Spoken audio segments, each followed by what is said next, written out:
Y damos las gracias a Jerónimo, que ha hecho un doble esfuerzo, el primero venir desde Murcia y con este mal tiempo, y el segundo que mañana tenía un compromiso familiar y aún así ha hecho el esfuerzo de estar hoy con nosotros. A nosotros nos une tanto una larga amistad como, si estáis más cómodos como somos poquitos, como una común paternidad con Dalmacio Negro. Dalmacio Negro le dirigió la tesis a Jerónimo Molina precisamente sobre Aarón, y no arriesgo nada si digo que Jerónimo es quizás en España el que mejor conoce a Raymond Aron, también conoce muy bien a Carl Smith. Entonces, este mundo del pensamiento del siglo XX, del contexto del totalitarismo, de la izquierda, de los movimientos sociales, lo conoce muy bien. Eres profesor en la Universidad de Murcia de política social. Pues en política social allí es como un saco roto, ¿no? El que estáis los que sabéis de todo. Sí, bueno, y allí yo lo hago teoría del Estado, filosofía del derecho, claro, todo. Sí. En el fondo, Jerónimo es pensador de la política de fondo. Así que nada, Jerónimo, sin más, muchísimas gracias por estar aquí. Gracias en nombre de la Fundación Conversación y del Club Tocqueville. Y gracias también a María Ángeles, que es la directora del colegio que nos acoge aquí. Y nada, bienvenidos. Como además hoy somos poquitos, la dinámica puede ser muchísimo más coloquial de tertulia, así que con toda libertad. Primero Jerónimo hará una pequeña exposición y luego ya entramos a un coloquio informal. De acuerdo. Nada, muchísimas gracias, Armando. Yo me traigo libreta para tomar notas, que nunca lo hago, ¿no? Y esta ocasión. Muchísimas gracias por la invitación. La tesis no es sobre Aarón, no me sonaba. No, es sobre Julian Frank. Perdón, porque más me la he leído. Sí, no, pero por eso no merece la pena. Perdón, lapsus. ¿Conoces el libro? Sí, lo tengo. Ah, sí. Pero es estupendo. Gracias por la noticia. Sí, bueno, al final son viejos conocidos todos: Raymond Aron, Carl Smith, Julian Freud, Bertrand de Jouvenel, que es el otro, o sea que bueno, que casi podría atribuirme yo una tesis sobre Bertrand de Jouvenel y Armando una sobre Raymond Aron, o sea que sería igual. La verdad es que me hizo mucha ilusión cuando me invitó Armando a venir aquí. He tardado un poco de tiempo en captar cuál era la idea, y la verdad que me gusta mucho. Y el hecho de volver a este libro que yo creía que no había leído, pero cuando estaba preparando pues unas notas para contextualizar el libro y explicar qué sentido tiene ese libro en la trayectoria de Raymond Aron, al final en mi fichero vi que tenía alguna papeleta sobre ese texto que se publicó creo que en los años 70 en un tomo muy voluminoso de Gallimard, Estudios Políticos. Entonces resulta que sí, lo había leído, porque en algún momento junté unos cuantos textos y publiqué un libro que se dedica a estudiar la idea del maquiavelismo, la idea de las religiones seculares en Raymond Aron. O sea que al final ha sido muy grato encontrar de nuevo el libro, releer un pequeño librito adicional que es Liberté et Égalité, que es la última lección que pronunció Raymond Aron en el Colegio de Francia, y por supuesto el imprescindible también para que le interese lo que significa Raymond Aron en todo el siglo XX, independientemente de sus memorias, que es un libro que tiene más difícil acceso porque es un libro muy voluminoso, El espectador comprometido. Entonces, yo lo que había pensado hacer, para no destripar el libro y hacer spoiling, ¿no? con él, era contextualizar ese libro de Aron, un poco ver por qué lo escribe y quizá que se entienda que, a pesar de ser es un texto pequeño, puede parecer incluso de compromiso, en realidad es un texto en el que se encuentran al 100% todas las constantes del pensamiento de Aron, o sea que de alguna forma es la aplicación de sus categorías centrales. Entonces, precisamente por eso es interesante hacer un repaso muy rápido sobre la biografía de Aron y sobre su obra, y señalaré dos o tres cuestiones que tienen que ver con su experiencia en Alemania a principios de los años 30, que tiene que ver con una discusión importante en su trayectoria intelectual con Maritain, y que tiene que ver también con su participación en la renovación del pensamiento liberal en el siglo XIX, que andaba languideciente en los años 30 y que muy poquito antes de la guerra, en el famoso coloquio Walter Lippmann en París, empieza de nuevo a tomar auge. Entonces, digo que por eso es importante contextualizar un poco el libro. para que no se me pase por alto nada, ningún detalle que tenga alguna importancia. Raimon Agon es fundamentalmente, sobre todo en su juventud, es un modelo intelectual propio del pensamiento de la Tercera República Francesa. Realmente Agon necesita una cierta desmitificación, porque él es socialista en su juventud, a través de un proceso de conversión intelectual y personal que tiene su momento álgido en Alemania en el año 32, se convierte a una cierta idea liberal, pero sobre todo se convierte en un realista político, y finalmente, y esto es algo que suele escandalizar a los, digamos, aronianos, diríamos, más beatos y más partidarios de presentar a un Raimon Agon como campeón del neoliberalismo, en realidad, en términos económicos, Raimon Agon siempre dijo de sí mismo que era un socialdemócrata. Entonces, son ideas que a veces, si se ponen todas delante, desdibujan un poco esa imagen de Raimon Agon como un pensador, como un representante del neoliberalismo.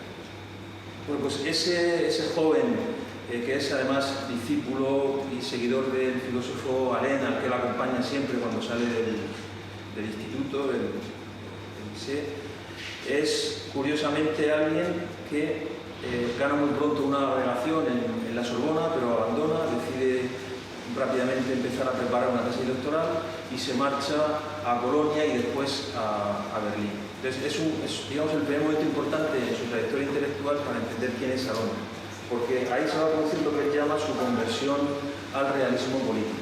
Él venía de una visión de la política, digamos, idealista. Él era vagamente socialista, no era un socialista de la Internacional Obrera, pero sí es vagamente socialista. Tiene una idea de la política que es la propia de uno de sus maestros, que es precisamente Alain, del que luego se separa y del que habla a veces con cierta decepción, diciendo que es simplemente un ideólogo, que no tiene un sentido, digamos, bien consolidado de lo que es la acción política. Lo que le sucede a Raimon Agon en el año 32, primero está en Colonia, después sigue con su lectorado en Berlín, es que él conoce, como espectador en primera fila, el proceso de descomposición de la República de Weimar. Eso tiene pasajes impresionantes que además rompen un poco con ciertos tópicos. Hay uno que a mí me llamó poderosamente la atención cuando está contando Aron en sus memorias, que él asiste como espectador a las famosas quemas de libros que organizaban los nazis en Berlín y tal. Y es curioso como él cuenta que, en contra de lo que se suele repetir muchas veces, que solo quemaban libros que bien estaban rotos o que no valían para nada, que no es exactamente la historia como se ha contado. Me sorprendió mucho ver cómo el propio Aron lo cuenta. Bueno, el caso es que cuando vuelve de Alemania, él publica una carta abierta de un joven francés a Alemania en la revista Esprit en el año 33, y es curioso cómo hace ahí esa confesión de realismo político, de apartamiento de las ideologías y demás. Y dice en esa carta, dice: ya no soy ni de derecha ni de izquierdas, ni comunista, ni nacionalista, ni siquiera radical ni socialista. No sé si encontraré compañeros intelectuales por este camino. Quizá me he olvidado ya de las ideologías tradicionales y he adoptado una actitud cínicamente realista. Eso es muy curioso. A partir de ahí, sus lecturas frecuentes van a ser Maquiavelo, va a ser Pareto. De hecho, él empieza a escribir un libro sobre Maquiavelo y Pareto cuando empieza el Droit de Guerre, cuando empieza la guerra, mientras él está en un puesto de observación, me parece, meteorológica en los Vosgos, y empieza a escribir, en principio con cierta prevención, en contra de Pareto, que considera, igual que Maquiavelo, una especie de preceptor de tiranos, pero a medida que va avanzando en ese trabajo y mientras no se produce la derrota, pues llega a la conclusión de que está equivocado. O sea, esa visión realista, esa visión hasta cierto punto cínica, es la que a él le convence. Bueno, pues este es, como digo, un momento importante porque más allá de catalogar a Aarón en el campo del liberalismo, yo creo que fundamentalmente es un escritor realista. Luego hay otros dos momentos que son muy importantes en los que se va dilatando esa transformación intelectual de Raymond Aron. El primero tiene lugar en agosto del año 38. Se celebra en ese momento en París lo que se llama el Coloquio Lippmann, porque se acaba de traducir al francés un libro importante de Walter Lippmann, el periodista norteamericano, que en francés aparece con el título La Cité Libre, ¿no? La ciudad libre. Se organiza un coloquio en torno a ese libro y se invita a lo poco que se supone que queda, los vestigios de lo mejor del pensamiento liberal europeo. Entonces está, por supuesto, Raymond Aron, está, por ejemplo, Jacques Webb, que va a tener luego mucha importancia en la política económica de la segunda posguerra en Francia. Está, por ejemplo, Wilhelm Röpke, no puede ir Walter Eucken, de la escuela ordoliberal, porque se lo prohíben los nazis. Está invitado, por ejemplo, Ortega, pero no puede ir. Está invitado Madariaga, que finalmente sí pudo ir. En fin, que más o menos se reúnen en París en ese momento. ¿Y con qué objeto? Bueno, pues con el objeto de discutir si es posible la renovación del pensamiento liberal, que ha quedado de alguna forma desfondado a lo largo del siglo XIX, disuelto y reducido probablemente a teorías que hoy llamaríamos puramente economicistas. Y la interrogante que se plantea es si puede adaptarse el pensamiento liberal, tanto político como económico, a las transformaciones que se están experimentando en la política europea. El fortalecimiento del Estado, la aparición de los movimientos totalitarios, la aparición de los grandes partidos. Entonces, la pregunta de fondo es ¿qué puede hacer el pensamiento liberal para renovarse? Porque se considera que sigue siendo valioso para, digamos, nuestro modo de vida occidental, para la cultura o la civilización europea. De ahí es de donde va a salir la denominación neoliberalismo. Luego va a tener mucho más éxito en la reconstrucción del pensamiento liberal en la sociedad Montpellier después de la Segunda Guerra Mundial, pero el Coloquio Lippmann es un hito muy importante. Pero aparecen también otras concepciones del liberalismo que se van a mantener después a lo largo del tiempo, y fundamentalmente es aquella concepción del liberalismo que entiende que la economía es un orden natural que funciona solo y que el objetivo del Estado debe ser liberarlo absolutamente de todo tipo de interferencia. Entonces es la línea de Mises, es la línea de Hayek, que están presentes en el Coloquio Lippmann y defienden esa tesis. O bien la idea de que al final el mercado debe ser sostenido con un sistema legal y debe ser sostenido también por el Estado, que es la línea del ordoliberalismo en donde está Röpke, que acabo de mencionar. Bueno, pues ese choque se produce ahí y es un choque que a la vista está, no termina de dilucidarse, y de hecho en un momento de economicismo rampante como fueron los años 90 parece que todo liberalismo se reduce exclusivamente a la escuela austríaca económica, que toda actividad política, toda decisión política es una interferencia inaceptable que perturba gravemente el orden económico. Bueno, pues como digo, ese es otro momento importante en la vida intelectual de Aron y que le coloca en el cuadro del pensamiento liberal, digamos, renovado. Y luego hay otro momento también antes de la guerra muy importante, que es una reunión de la Sociedad Francesa de Filosofía, que se reúne en París en el año 39, muy poco antes de la guerra, de que empiece la guerra, en el mes de junio, y tiene una discusión muy interesante con Jean Maritain. Y esa discusión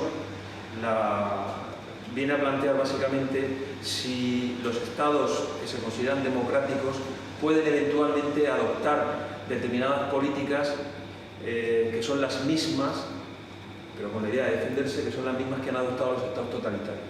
Lee una ponencia que se llama Estados democráticos o gobiernos democráticos y gobiernos totalitarios, y frente a la posición de Maritain, que dice que cualquier medida que pueda asemejar a una democracia, a un país totalitario, finalmente lo va a corromper. Entonces, Maritain sostiene una tesis de que es preferible que no se contamine la acción política por una actitud realista, es decir, por lo que llama Raymond Aron un maquiavelismo moderado, porque piensa, como digo, Maritain, que si se adopta ese maquiavelismo moderado, finalmente las democracias occidentales también van a sucumbir y se van a volver totalitarias. Frente a esa posición, que es una posición que tiene un trasfondo naturalmente teológico y es un debate que de hecho se va a prolongar con los años, incluso hasta los años 80, aunque ya había muerto Maritain, la posición de Aron es totalmente contraria. Es decir, la única posibilidad de hacerle frente a la amenaza de Alemania, de Italia y en general de un Estado totalitario es adoptando también medidas de fuerza, adoptando a veces decisiones que pueden ser mal vistas desde una óptica democrática, liberal y demás, pero que están ordenadas a la defensa del bien común, porque al final le dice a una Maritain qué sentido tiene que perezca la ciudad a la que uno pertenece por haberse aferrado a una idea, digamos, purista de lo que debe ser la democracia, de lo que debe ser la decisión, la acción política y demás. Bueno, pues estos son tres momentos importantes en la vida de Aron y que tienen mucho que ver con el contenido del libro que nos ha reunido aquí hoy y tiene también mucho que ver con la forma de plantear Raymond Aron el problema de la nueva izquierda, que es un poco el centro de lo que se debate en ese libro. Antes de hacer otro tipo de comentarios y para que se vea que eso es así, que es un poco el estilo Raymond Aron, que es plantearse una pregunta y actuar en consecuencia, y además plantearse una pregunta y buscar una respuesta dentro de la órbita liberal. Entonces, este libro realmente tiene dos momentos importantes.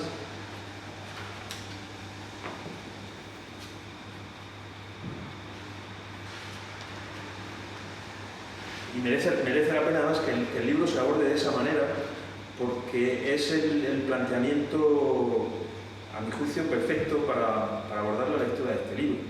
En la página 17 dice Raymond Aron, cuando plantea propiamente el contenido del libro, él se pregunta si la síntesis democrático-liberal, cómo debe responder al desafío de la nueva izquierda.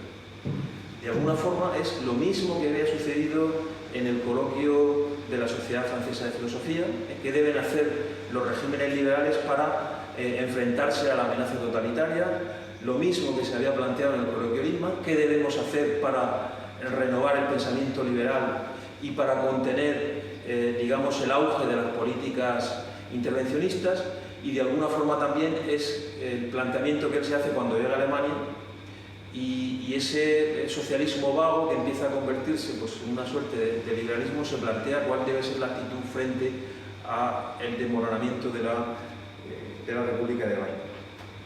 Y lo que sería la respuesta se encuentra en la página 97.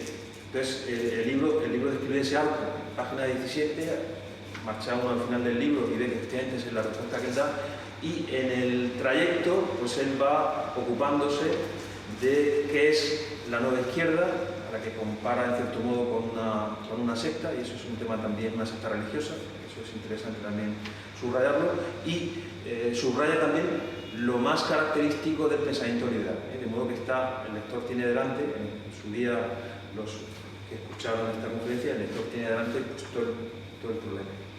Bueno, pues en la página 97 no se comporta ni mucho menos Raymond Aron como un liberal ingenuo, porque no era un liberal ingenuo, era más que liberal, era un realista, un maquiavelista moderado como él ha dicho muchas veces, y por eso es sorprendente, por ejemplo, que en la edición de los textos que él dedica a Maquiavelo y a Pareto, una edición de los años 90, curiosamente el prologuista, y ahí por eso me refiero un poco a una cierta beatería intelectual cuando sus discípulos y sus seguidores, sobre todo franceses, abordan su pensamiento, experimentan una cierta ceguera a aceptar que es el propio Raymond Aron el que ha postulado la importancia que tiene el maquiavelismo moderado, que no es solamente un liberal ingenuo, no es un neoliberal y muchísimo menos un liberal economicista.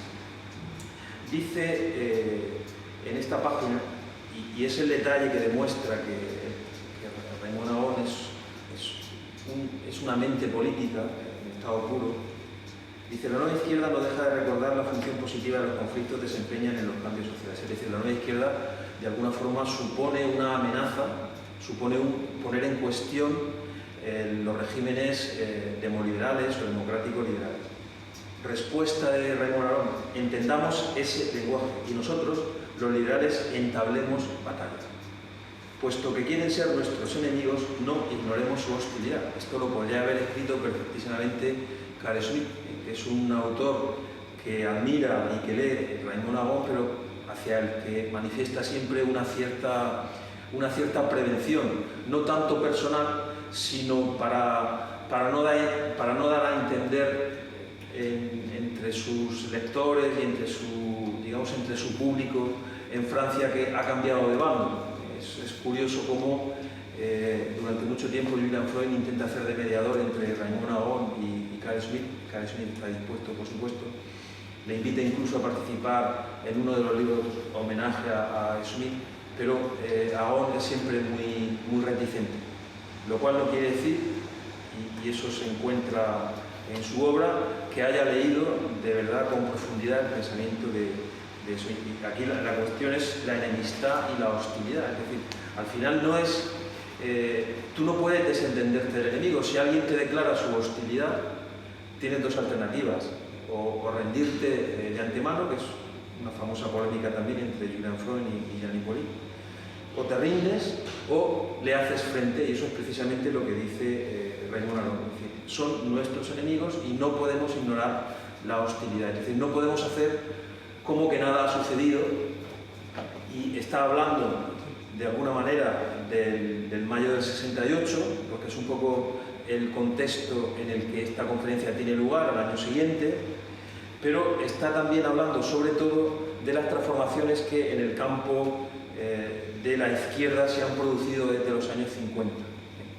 Y es precisamente también en los años 50 en los que Raimon Aron aplica ese planteamiento suyo. Soy liberal, abordo la emergencia de la nueva izquierda y me pregunto qué se puede hacer para contenerla, o sea, cómo se le puede presentar batalla. Generalmente esa pregunta en los años 50 desembocó en esa teoría de la convergencia de sistemas. En España hay una modulación singular de ese problema, que es la famosa tesis del año 65 de Fernández de la Mora, la idea del fin de las ideologías, muy mal entendida, porque se confunde con la tesis que defendía en los Estados Unidos Daniel Bell en un libro que también se titulaba aproximadamente sobre el agotamiento de las ideologías. No tiene nada que ver. Si uno lee el libro de Daniel Bell, que por cierto es bastante farragoso y a mi opinión bastante aburrido, lo que está diciendo Daniel Bell no es que están desapareciendo las ideologías, sino que se está produciendo una convergencia de las ideologías, y que probablemente la ideología del futuro, viene a decir Daniel Bell con otras palabras, va a ser una especie de mixtura entre socialdemocracia y liberalismo. Quien haya leído el libro de Fernández de la Mora se da cuenta, independientemente de que uno pueda discutir sus tesis, de que no dice nada parecido a lo que dice Daniel Bell. Bueno, pues en ese contexto precisamente de la aproximación de los dos sistemas enfrentados en la época de la Guerra Fría, también va a participar Raimon Aron, y de hecho de alguna forma es también partidario de esa tesis de que se está produciendo una aproximación entre los sistemas soviético y, digamos, liberal occidental. Y esto es probablemente algo que tampoco cuadra muy bien con la idea de un defensor a ultranza de una idea inmaculada del liberalismo, precisamente porque Raimon Aron reconoce, acepta esa aproximación de los sistemas.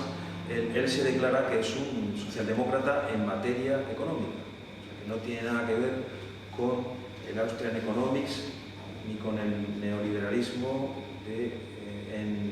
en materia económica.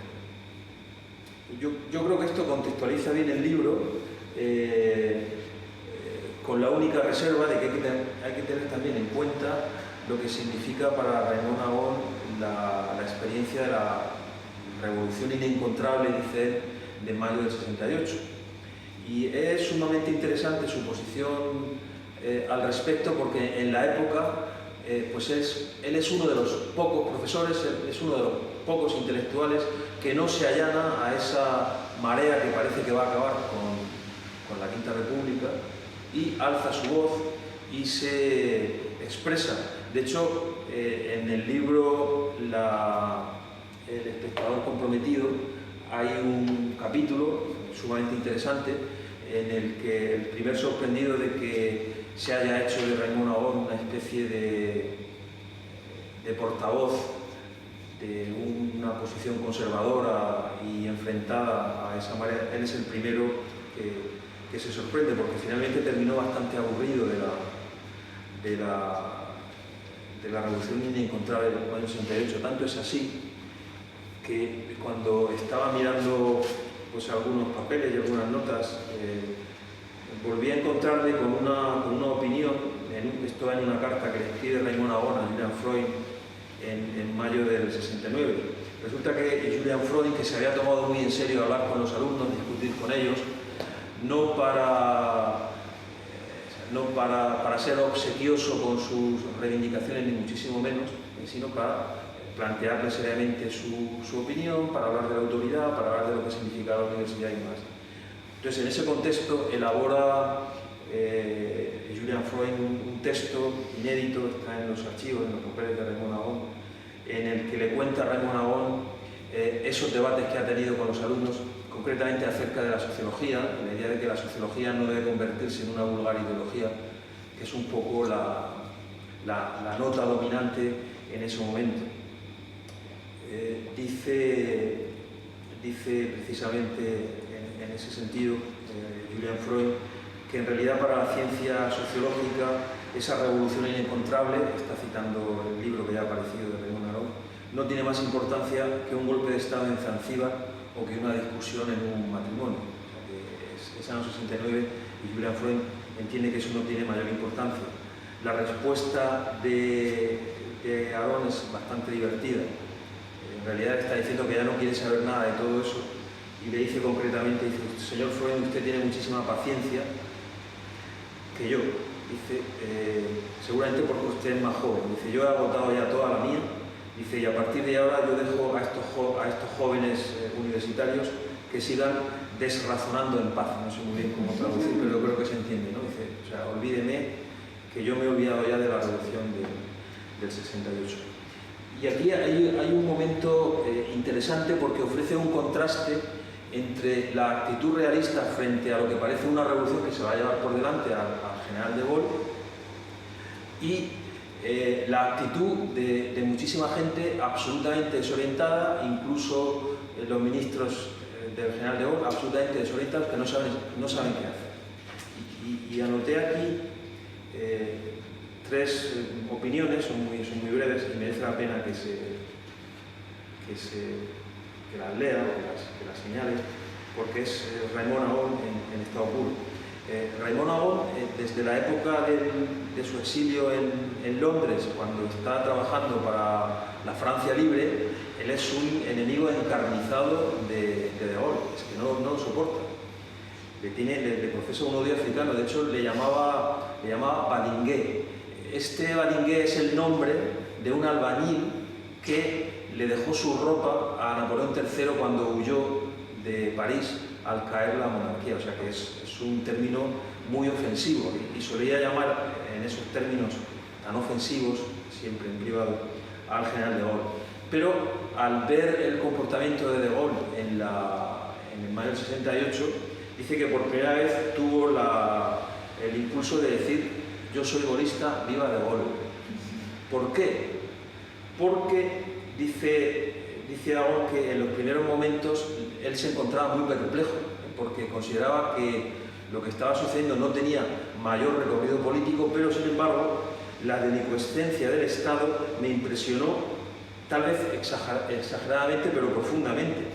La idea de un Estado como el francés, que se presentaba bajo una forma decente y respetable, y siendo así daba la impresión de que se iba a hundir por unos golpes tan sumamente débiles, realmente me llenaba de desánimo. Francia estaba tan centralizada y el régimen gaullista estaba tan concentrado sobre la persona del general de Gaulle que si por razones accidentales la autoridad del general de Gaulle se apagaba o se eclipsaba, al final era el propio régimen el que iba a ser puesto en cuestión. Y se pregunta Raymond Aron por qué sucede eso. Más bien le preguntan los periodistas que vienen de la izquierda, le preguntan por qué sucede eso. La respuesta de Gaulle es tremenda. Dice, es imposible saberlo. O sea, era una cosa, realmente era un carnaval, llega a decir de Gaulle. Dice, pero era imposible predecir. Yo no tenía ni la más mínima sospecha de que las cosas pudieran ir por ese camino. Era impredecible lo que sucede. Los que le entrevistan dicen, bueno, pero nos sorprende mucho que usted nos diga eso, siendo un analista político de primer orden, además conociendo la historia en profundidad. Dice, mire, al final hay en política lo que llamaba de Gaulle aspectos o cosas o hechos que son indeterminables. Dice, decir que lo que sucede en mayo del 68 es algo que no se puede determinar o que no se puede precisar claramente, dice, es al mismo tiempo una opinión decepcionante, pero al mismo tiempo profunda. Y al final muchos de los acontecimientos políticos hay que reconocer que no sabemos muy bien por qué se han producido. Y es reconocer eso, como digo y como dice Raymond Aron, puede ser decepcionante, pero al final es la constatación de una profunda verdad en la política. Y al final, la prueba de que todo era un gran carnaval son las famosas 3 frases que en el discurso del 30 de mayo, porque de Gaulle había decidido desaparecer, creo que había estado en Rumanía, vuelve a Francia pero se marcha a Alemania y de pronto aparece y parece ser que dice solamente, en fin, un discurso muy corto, ¿no? Pero dice algo que parece aparentemente banal, y esta es otra cuestión interesante sobre todo para quien quiere dedicarse a la política. Al final la política es algo sumamente sencillo, a condición de que te llames de Gaulle. Si eres uno de esos miles de asesores que van por ahí aconsejando a gobiernos incompetentes, pues al final lo único que consiguen es embarullarlo absolutamente todo. Bueno, pues algo que parecía que se iba a llevar por delante a la República, resulta que aparece de Gaulle en televisión y dice, ya es hora de que los profesores enseñen, ya es hora de que los alumnos se vayan a las clases a aprender y ya es hora de que los obreros se vayan a trabajar. Uno dice, bueno, pero parece como un consejo que te da, no sé, tu abuelo, sin mucha esperanza de que eso vaya a tener efecto, pero algo tan elemental parece ser que es lo que puso fin a todo el carnaval de mayo del 68. Y realmente, a pesar de la crítica que Aron le ha hecho siempre a de Gaulle, le admira profundamente, y admira profundamente en de Gaulle esa capacidad para zanjar, para cortar el nudo gordiano. Al final los grandes hombres de Estado son grandes simplificadores, y esto es una forma simplicísima de resolver un problema. ¿A quién se le hubiese ocurrido? Al ministro de Educación, que era en ese momento, además, un gran amigo suyo, autor después de un libro muy importante sobre las opiniones de Gaulle, que era Alain Péguefit, a Pompidou. No se les ha ocurrido a nadie. Ha tenido que venir de Gaulle a decir, señores, que los estudiantes estudien, que los trabajadores se vayan a trabajar y que los profesores se dediquen a la clase. Problema resuelto. Hay que ser de Gaulle para que eso funcione, ¿no? Porque si no estarían todavía haciendo encuestas de opinión a ver qué es lo más conveniente. Bueno, pues este contexto en el que se resuelve de esa forma tan aparentemente sencilla algo que en algún momento parece incluso que se asemeja a la Revolución de 1848, está en el trasfondo del planteamiento que se hace Aron acerca de la nueva izquierda. La nueva izquierda ha surgido, ha tenido conatos importantes en los años 50, de hecho a él le han dado ocasión de desarrollar sus tesis acerca de las religiones seculares. Él en el año 44, si no recuerdo mal, lanza un texto que se ha convertido en un texto de referencia cuando se estudia las religiones políticas, que es la idea de que hay religiones seculares. Por lo demás, es una idea que curiosamente uno descubre que desde finales del siglo XIX está presente en infinidad de autores. Eso lo único que quiere decir es que no existía el nombre, pero la cosa estaba ya. Había la experiencia de que determinadas ideologías políticas se habían convertido en una especie de falsas religiones o de religiones mundanas. Bueno, pues eso que desarrolla o empieza a desarrollar Raymond Aron a finales de los años, en el año 44 exactamente, va a seguir manejándolo después porque precisamente las derivas del movimiento revolucionario le permiten constatar una especie de huida de la realidad muy propia de las sectas religiosas. Y aquí precisamente establece una rápida taxonomía de lo que son todos esos grupúsculos que se pueden englobar en la nueva izquierda. Habla por un lado de los trotskistas, que son los más inasequibles a la derrota y que cada vez que experimentan una derrota, lejos de aterrizar en la realidad de lo político, que es precisamente lo que ha hecho Raymond Aron a partir del año 32, y es lo que realiza cualquier inteligencia realista, en el caso del trotskismo y de ideologías análogas, se produce una fuga de la realidad, es decir, que se acentúa su carácter sectario. Forman parte también de ese conglomerado, dice muy rápidamente Aron, los hippies, consideran perfectamente inofensivos y de hecho ellos pueden vivir precisamente porque las sociedades están medianamente ordenadas, no sería imposible que sobrevivieran de esa manera. Y luego, entre ese sector inasequible a la derrota y los hippies que viven también fuera de la realidad, estaría en sentido estricto lo que se llama la New Left, la Nouvelle Gauche, y tiene, parece ser, Raymond Aron alguna esperanza de contender con ellos, precisamente a los que quiere reconocer como enemigos y quiere reconocer sus utilidades, precisamente este grupo. Entonces intenta aplicar esas categorías suyas, esas categorías liberales, su concepto de la libertad, con la idea de que se produzca una aproximación entre ellos, porque esa es su experiencia, esa es la experiencia de la aproximación entre los dos sistemas en los años 50, y él de alguna forma considera que se puede conseguir algo parecido. Entre el planteamiento del problema y la actitud metódica, que es aceptar esa enemistad, en el medio de esos dos planteamientos, es decir, en el resto del libro, hay fundamentalmente dos cuestiones que dilucidar y que son interesantes.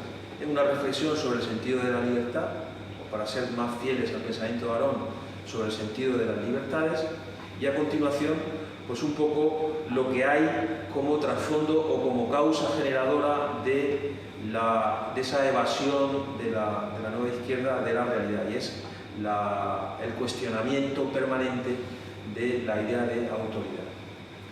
Hay un concepto muy interesante, también difícilmente traducible, aunque cuando se utiliza, la traducción es prácticamente igual, pero es una palabra que no termina de funcionar correctamente en español. Habla mucho Raymond Aron de la contestación, que evidentemente podemos traducir como contestación, y se parece más o menos lo que nosotros entendemos en español por contestación a lo que quiere decir Raymond Aron, pero esa es un término que él utiliza en un libro de esa época también, creo que es del año 69, Las desilusiones del progreso, que es un libro muy interesante, desgraciadamente un libro demasiado largo, que ese es un problema que el propio Aron reconoce. Hay libros suyos con una idea muy brillante, pero que termina algo desvaída porque son muy largos, y este es un caso prototípico, Las desilusiones del progreso, ensayo sobre la dialéctica de la modernidad, es un libro del año 69. Bueno, pues ahí utiliza precisamente la idea de la contestación para explicar en qué situación quedan todos estos movimientos políticos que han fracasado cuando sufren ese baño de realidad que es inherente a la política. Entonces, en vez de volverse realistas, en vez de contemporizar, deciden elevarse. Entonces, la forma de elevarse, a esa forma de elevarse la llama Aron la contestación. Entonces, se dedican a una queja que no deja de ser una queja estéril, se dedican a cultivar la utopía. Bueno, pues parte de esa nueva izquierda, a la que reconoce como enemiga, pues se dedica a la contestación. y objeto predilecto de su contestación es precisamente la idea de autoridad, en contra de la cual se pronuncia.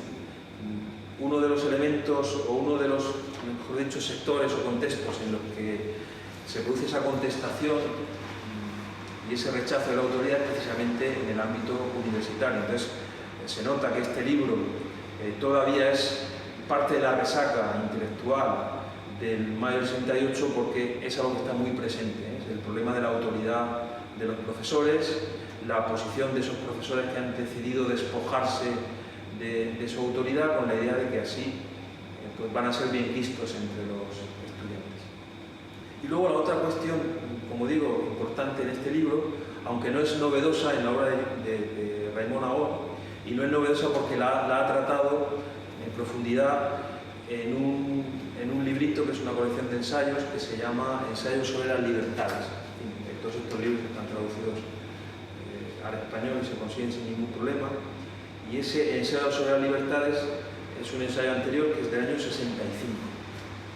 Bueno, pues en cualquier caso, ya digo que no añade nada nuevo, pero sí que es verdad que Aron sistematiza su idea de que en realidad la libertad no es una sola, la libertad es algo abstracto y lo que cuenta en cada momento son las distintas libertades y la dialéctica que se produce entre ellas. En realidad hay una dialéctica entre las libertades permanente, porque efectivamente la libertad de uno alcanza hasta que otro, que puede ser el vecino, que puede ser el jefe de tu empresa, que puede ser también el Estado, tiene la capacidad de prohibirte.